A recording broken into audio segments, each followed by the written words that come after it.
Bienvenue à Secrets Intimes, où nous dévoilons les récits cachés de trahison et de cœurs brisés. Aujourd'hui, nous vous présentons une histoire qui vous fera douter de la confiance que vous accordez à vos proches. Que se passe-t-il lorsqu'une trahison survient le jour le plus heureux de la vie de quelqu'un? Imaginez ceci, une magnifique journée de mariage dans la campagne française, remplie de joie et de rire, pour découvrir que des secrets sombres se cachent sous la surface. Des relations qui semblent bien parfaites peuvent dissimuler les trahisons les plus profondes. Cette histoire se déroule lors d'un mariage dans un village pittoresque de Provence.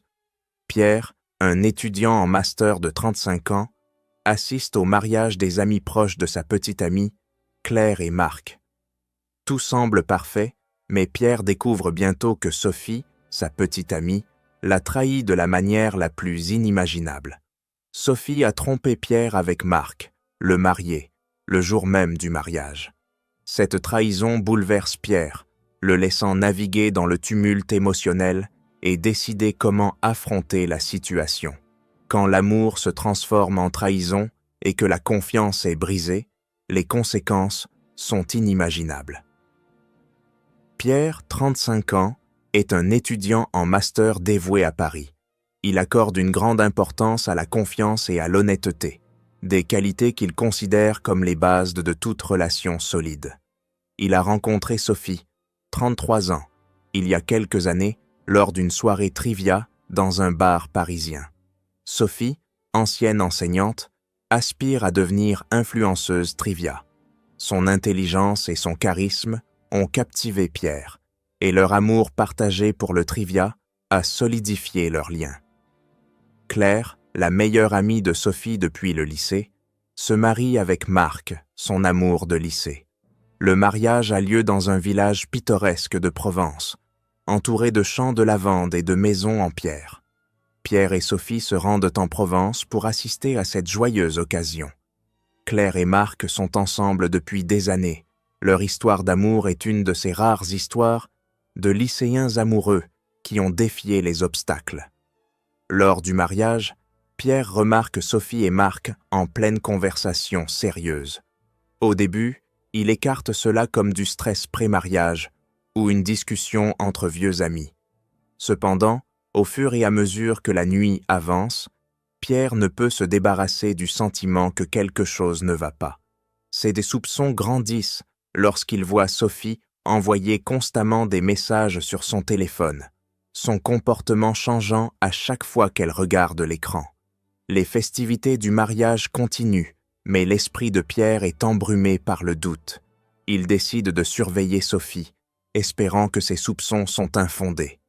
Marc, le marié, est charmant et sociable, mais Pierre ne peut s'empêcher de remarquer les regards persistants entre lui et Sophie. À la fin de la réception, la curiosité de Pierre se transforme en suspicion lancinante. Il décide de confronter Sophie plus tard dans la soirée, espérant une explication qui apaisera son esprit. Le cadre idyllique de la Provence, avec sa beauté sereine, ne fait qu'accentuer le contraste avec le tumulte qui grandit en Pierre. Les premiers signes de trouble ont commencé lorsque Pierre a vu Sophie et Marc dans cette conversation intense.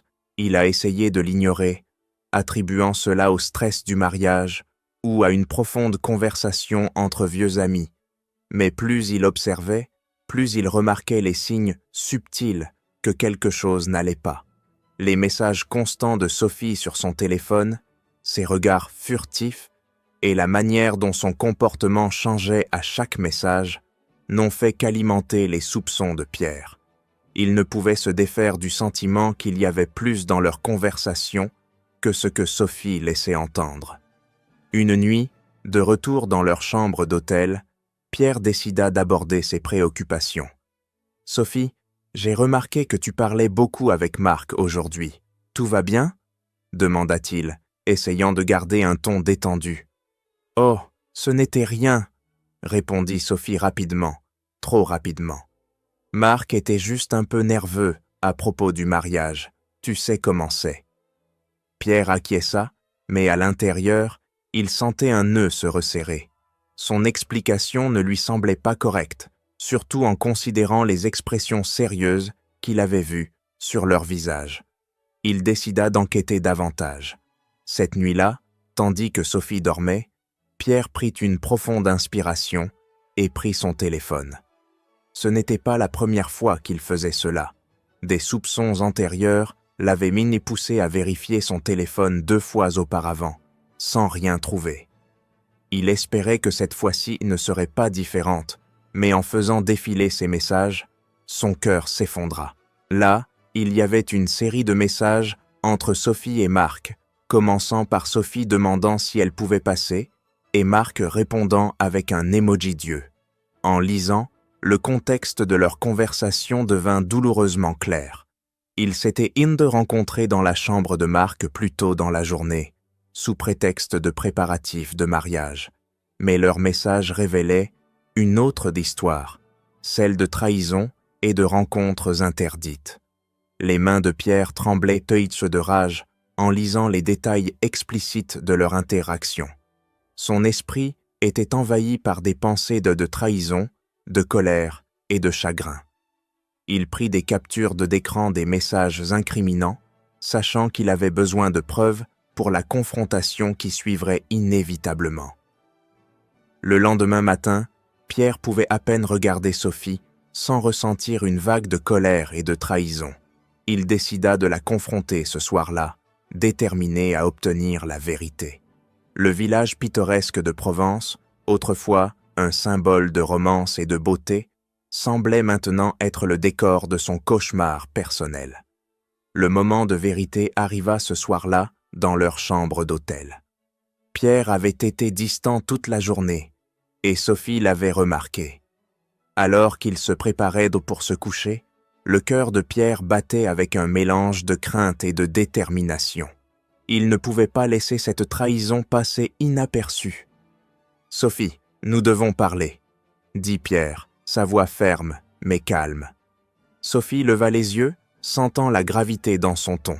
« Qu'est-ce qui ne va pas, Pierre ?»« Je sais pour toi et Marc, » dit Pierre, observant de près sa réaction. Les yeux de Sophie s'écarquillèrent de choc, et elle balbutia. « De quoi tu parles ?»« Ne me mens pas, » aboya Pierre, sortant son téléphone et lui montrant les captures d'écran de leurs messages. « J'ai tout vu, les messages, la rencontre dans sa chambre. Comment as-tu pu faire ça ?» Le visage de Sophie pâlit, et elle s'assit lourdement sur le bord du lit. Les larmes montèrent à ses yeux alors qu'elle réalisait qu'il n'y avait plus de point de retour. « Pierre, je suis tellement désolé. C'était une erreur.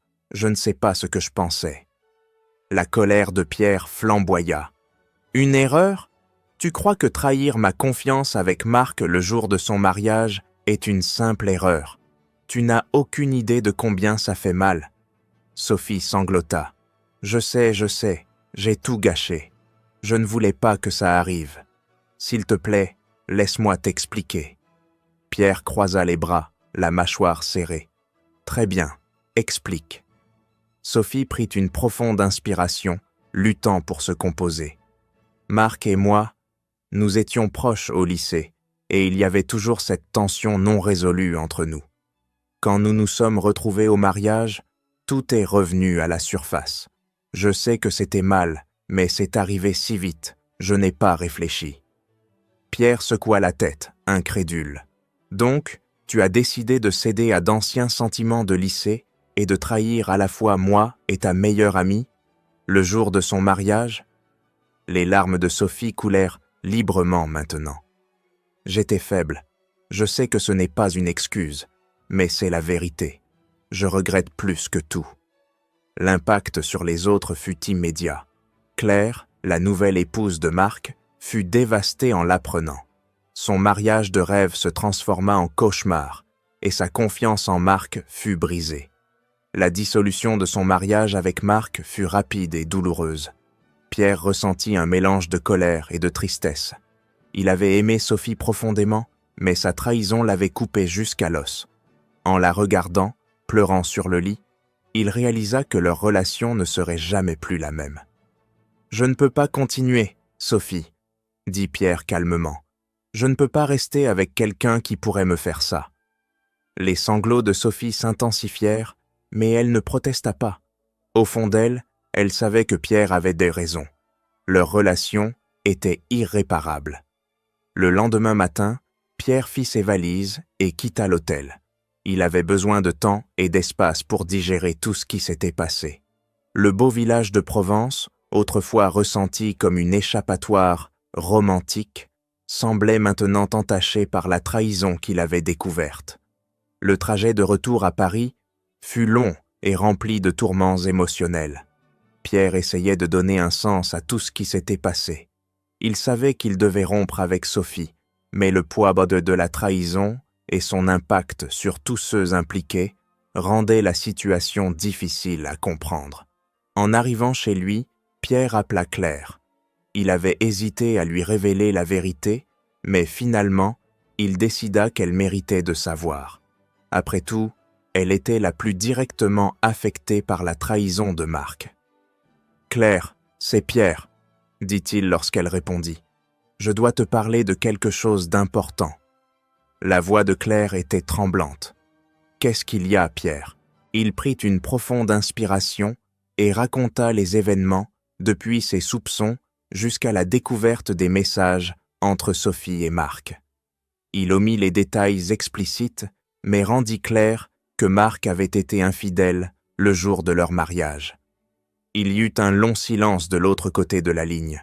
Quand Claire parla enfin, sa voix était pleine de douleur. « Je n'arrive pas à y croire.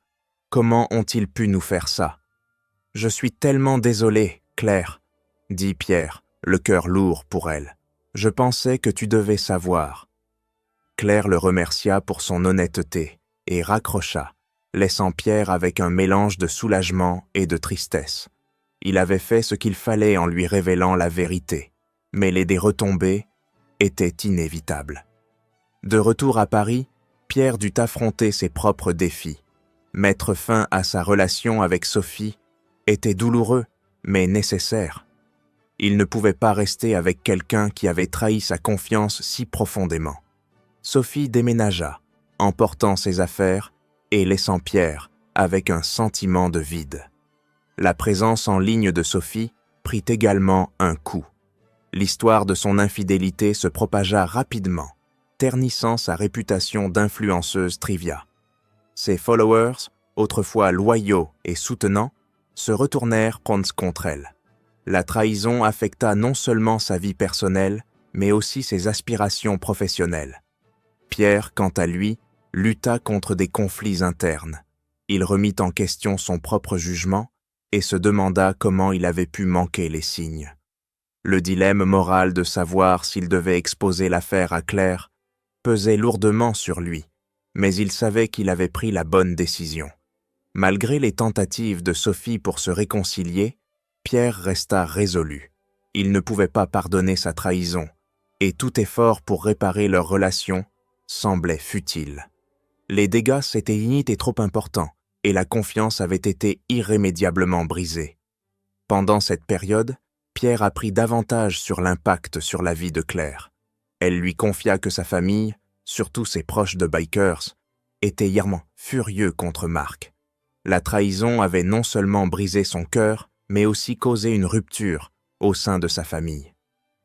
Alors que Pierre naviguait dans ces temps turbulents, il trouva du réconfort dans le soutien de ses amis et de sa famille. Ils l'aidèrent à gérer ses émotions et lui offrirent une oreille attentive lorsqu'il avait besoin de se confier. Le village pittoresque de Provence, autrefois un symbole de romance et de beauté, servait désormais de rappel à la trahison qui avait bouleversé son monde. Poussé par un sentiment de justice et le besoin de prévenir d'autres torts, Pierre décida de chercher la rétribution.